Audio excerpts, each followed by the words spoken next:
تصویر کو بچہ پھاڑ دیتا ہے، بلی کو دیکھ کر چیختے ہوئے ماں کے آغوش میں چلے جاتا ہے۔ یقیناً ہے وہ مردود ہے، وہ مغضوب ہے جو نبی کی شان کے خلاف بات کرتا ہے۔ لیکن مسلمانوں، آج ہمارا حال کیا ہے؟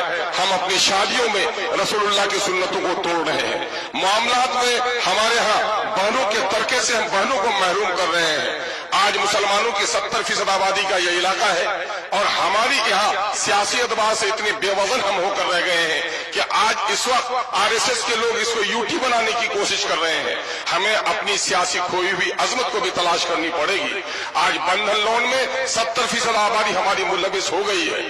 ہماری شادی بیاہ میں مسلم اور غیر مسلم کے شادی بیاہ میں کوئی فرق نہیں نظر آتا ہے۔ محرمات اور غیرمات اور آج مسلم کے شریف خاندانوں میں دلہن کو سجا کر تصویریں لی جا رہی ہیں، تو آخر ہم کس رسول کی عظمت کے لیے اٹھتے ہیں؟ یقین جانیے ان چیزوں نے ہمیں بڑا کمزور کیا ہے۔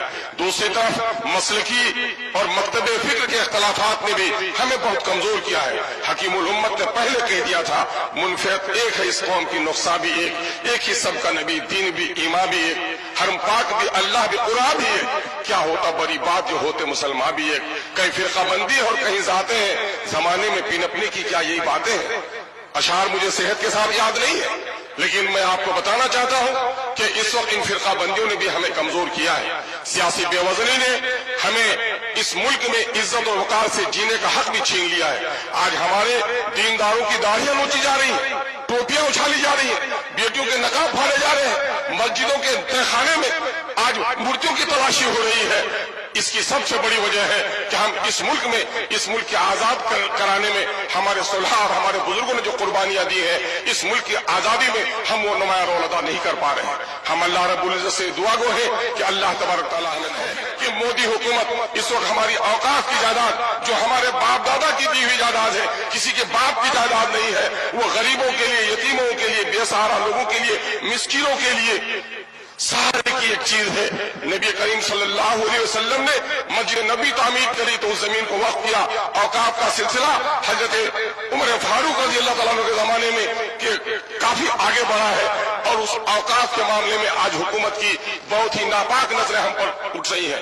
میں آپ سے پوچھنا چاہتا ہوں کہ مودی کا یہ کام غلط ہے، ناپاک ہے کہ اگر وہ ہماری اوقاف پر حملہ کرنا چاہتا ہے، لیکن کشن گنج کے مسلمانوں صرف یہ طے کر لو کہ کشن گنج میں جتنی زمینیں کی ہے ان حرام خوروں کے پیٹ سے نکالنے کے لیے اگر ہم کامیاب ہو جائیں گے تو یقیناً ملک میں بھی ہم دینی بصیرت نہیں رکھ سکتے ہو، وہ ہماری قیادت نہیں کر سکتے۔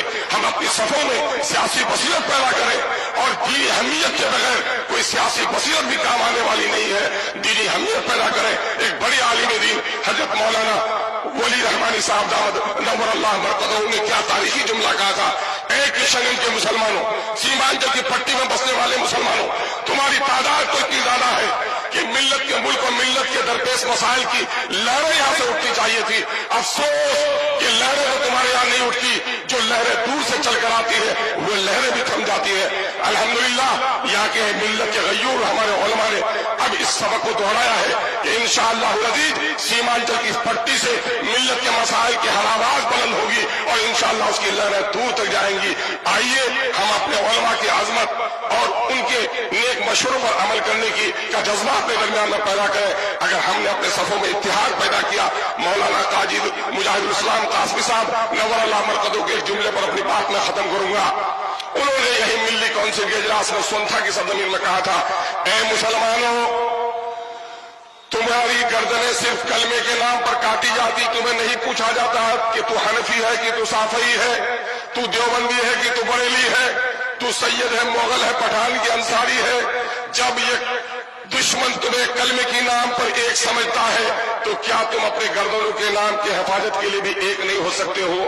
آئیے ہم اور آپ متحد ہو کر اپنے کلمے اور اپنے دین کے پابند بن جائیں، اور اس ملک میں جو غیر مسلم بھائی ہمارے ہیں، یقیناً میں قسمیں کھا کر کہہ سکتا ہوں علماء سے جو تربیت حاصل کی ہے، وہ اسی آدم کی اولاد ہے جس کی اولاد ہم ہیں۔